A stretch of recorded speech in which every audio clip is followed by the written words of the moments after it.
Pengerusi IJM Corporation Berhad, Tan Sri Krishnan Tan, ditahan Suruhanjaya Pencegahan Rasuah Malaysia pada Khamis lalu bagi membantu siasatan berhubung isu tadbir urus korporat, perolehan, urus niaga keuangan serta pemilikan aset luar negara bernilai kira-kira RM2.5 bilion.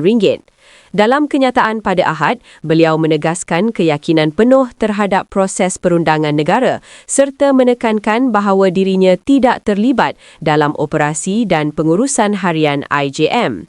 Tan Sri Krishnan turut berkata beliau telah memberikan kerjasama sepenuhnya kepada pihak berkuasa dan akan terus berbuat demikian, namun enggan mengulas lanjut kerana siasatan masih berjalan. Sementara itu, IJM dalam kenyataan berasingan menegaskan kumpulan mempunyai prosedur dalaman yang mencukupi serta rangka kerja tadbir urus kukuh. Malah, sistem pengurusan anti rasuah mereka telah diperakui di bawah piawaian ISO 37001-2025. Kes ini sekali lagi menyorot perhatian terhadap kepentingan integriti dan ketelusan dalam dunia korporat Malaysia.